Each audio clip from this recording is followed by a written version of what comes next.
Hey guys, Mike from Boyer Bows here. I wanted to do a standalone how to put a rawhide backing on a bow video because people are asking me about it, and I don't have a standalone video on the subject, I don't believe.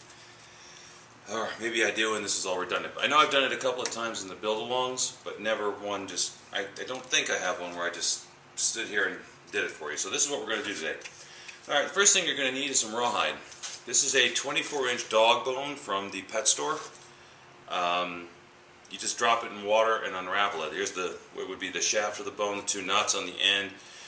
Make sure if you dry it out again, like I've done, you dry it out flat. If there are any major wrinkles or areas of wetness in the thing, it could go moldy on you, and that is just not good. Also, a little tip, a little experience. I don't know if it's going to hold to you, but for me, if I buy these at a pet store, the bone, when you open it up, has another piece of rawhide in it, almost long enough to back another bow with. Sometimes, depending on, I guess that just depends on the length of the bow. Here, I'll show you the piece that was inside this one.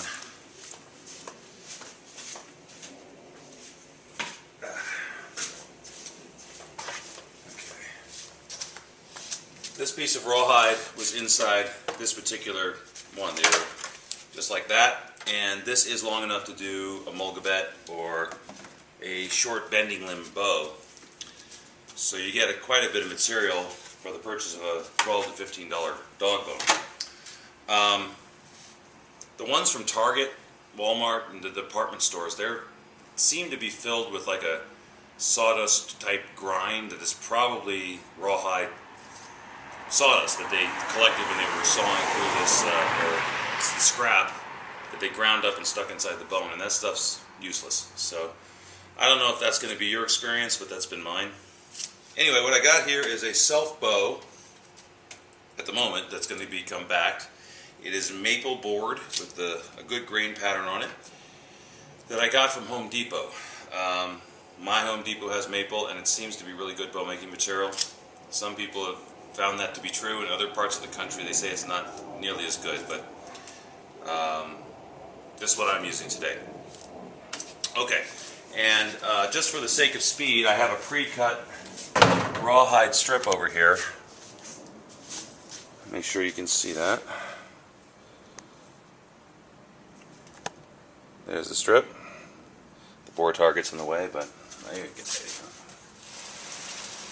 don't know if that makes it better or worse, but yeah, that's okay.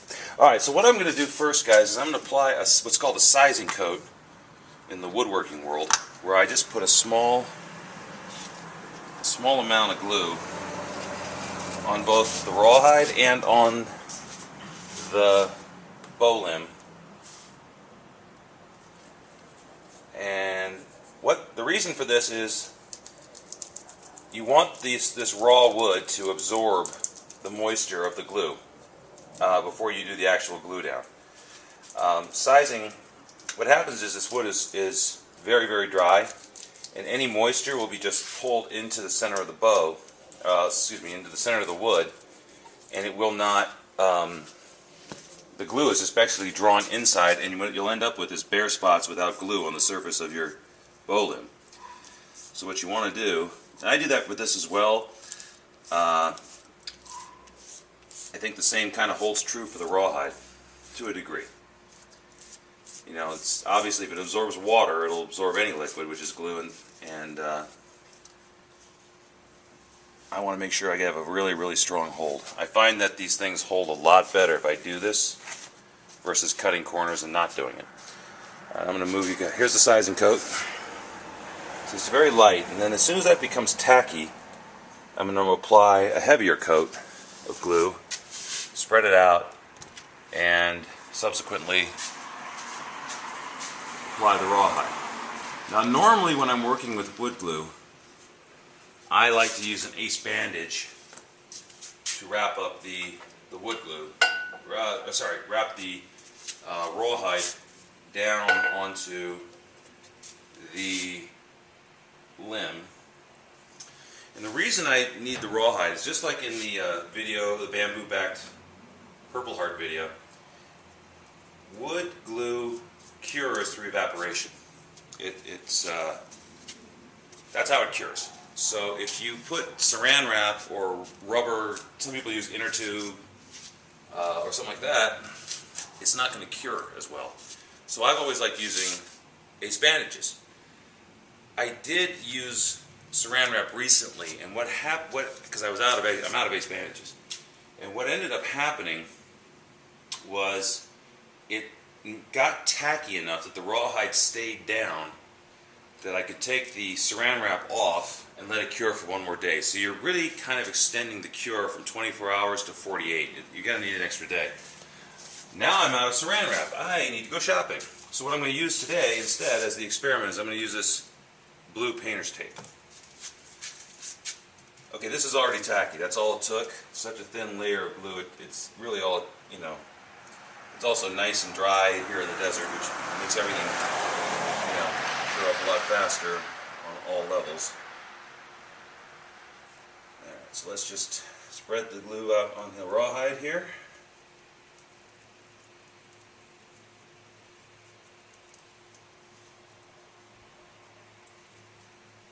This is the exciting part while you watch my back as I do this. Alright, now let's apply some, let's make sure this is, yep, very good. Alright, applying a bead of glue here. I'll give you an action shot. Now, if you're wondering what kind of style of bow this is actually going to be, well, my plan was a sort of what's called a home guard, which is very similar to the Molgabet bow. But the difference is, instead of a square limb tapering into a very narrow static limb, that would be a square working limb, tapering into a narrow static limb.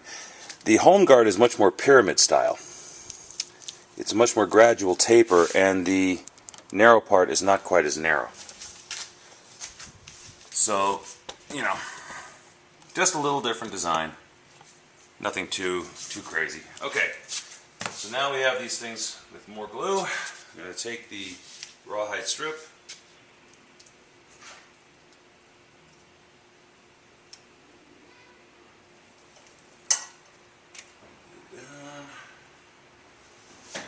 You're my daughter. And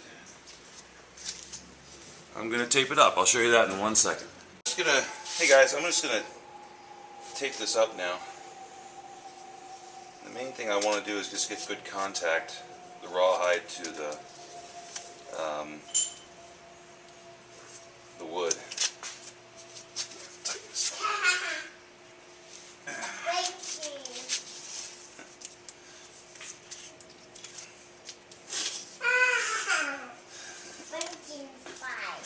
Yeah?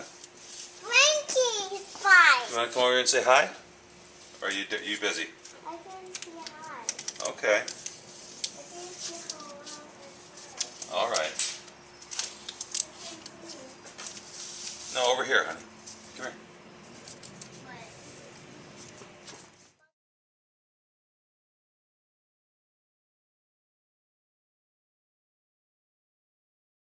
Stand over there. Stand over there by the bow. And say hi to everybody. Hi, everybody. Who are you? Tasha. How'd you hurt your arm, Tasha? Because I want my drive. How old are you? 3. 3 years old? Did you take a dive off the monkey bars? Uh-huh. Were you trying to do a flip? Yeah, in that ball. And you fell down? Uh-huh. Oh. Are you okay? Uh-huh. Yeah. Okay. Thank you. Say bye-bye. Bye, camera. Bye, camera.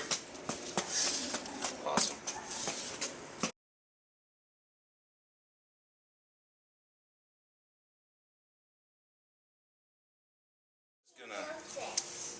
This is going to hold it down, but it's not going to be able to breathe real well. So tomorrow I'll come back. It'll have enough of a cure on it that it will keep the rawhide in place when it dries the rest of the way. but it won't be fully cured. Yes. Okay, that's a good idea. What are you doing? I'm putting rawhide on a bow. See? Oh, don't do that. Don't do that? Okay. All That right. is silly. All right, all right. I'll come draw with you in 1 second. I just have to do the other side. Ah! All right, so now this is taped up. I need to do the other side, but for the most part, it's just, like I say, it's just to hold everything in place. And then tomorrow I'll take, oops, I'll fix that. And tomorrow I'll take the tape off. And I'll let it sit another day, or probably another day. And so basically it works, it's just, it takes an extra 24 hours of cure time to really make sure it's set in there. Anyway, that's how I apply it. I'll give you another video taking the tape off and show you what it looks like. That's it. Mike from Boyer Bows.